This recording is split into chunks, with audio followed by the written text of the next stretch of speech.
আসসালামু আলাইকুম রহমতুল্লাহ। সফলতা সুখের চাবিকাঠি নয়, বরং সুখ হলো সফলতার চাবিকাঠি। আপনার কাজকে যদি আপনি মনে প্রাণে ভালোবাসতে পারেন, অর্থে যদি আপনি নিজের কাজ নিয়ে সুখী হন, তবে আপনি অবশ্যই সফল হবেন। তাই সফল হওয়ার জন্য আমাদের সকলকে কাজ করে, নিজে শ্রম দিয়ে, ভালোবেসে আমাদেরকে এগিয়ে যেতে হবে। আর এগিয়ে যাওয়ার মধ্যে আমাদের সফলতা থাকবে।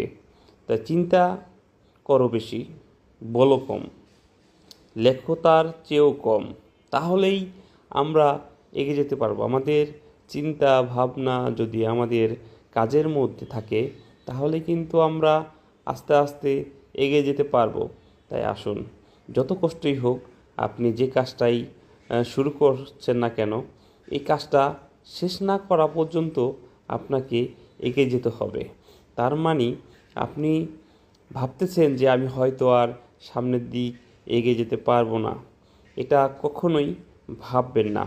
মানুষ আপনাকে অনেক কিছুই বলবে, অনেক কিছুই তারা আপনাকে বলতে থাকবে। সেটা কান না দিয়ে আপনি আপনার কাজ এগিয়ে যান। আপনি যদি আপনার কাজে এগিয়ে যান, তাহলে আপনার জন্যই সফলতা বয়ে আনবে। তাই আসুন, আমরা সবাই একসাথে এগিয়ে যাব। এখান থেকে আমরা সবাই সবাইকে অবশ্যই সহযোগিতা করব। সবাই সবাইকে সহযোগিতা করলে অবশ্যই 10 লাখ একের রোজা, এই কাজগুলো আমাদের সহজ হয়ে যাবে। তাই আসুন, আমরা অলসতা না করি, আমাদের নিজের কাজকে গুরুত্ব দেই এবং এই কাজ থেকে আমরা অবশ্যই সফলতা অর্জন করতে পারবো ইনশাআল্লাহ।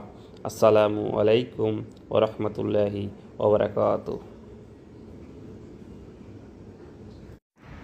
আমার চ্যানেলটি সাবস্ক্রাইব করে আমার পাশে থাকুন, আপনাদের পাশে থাকবো ইনশাআল্লাহ।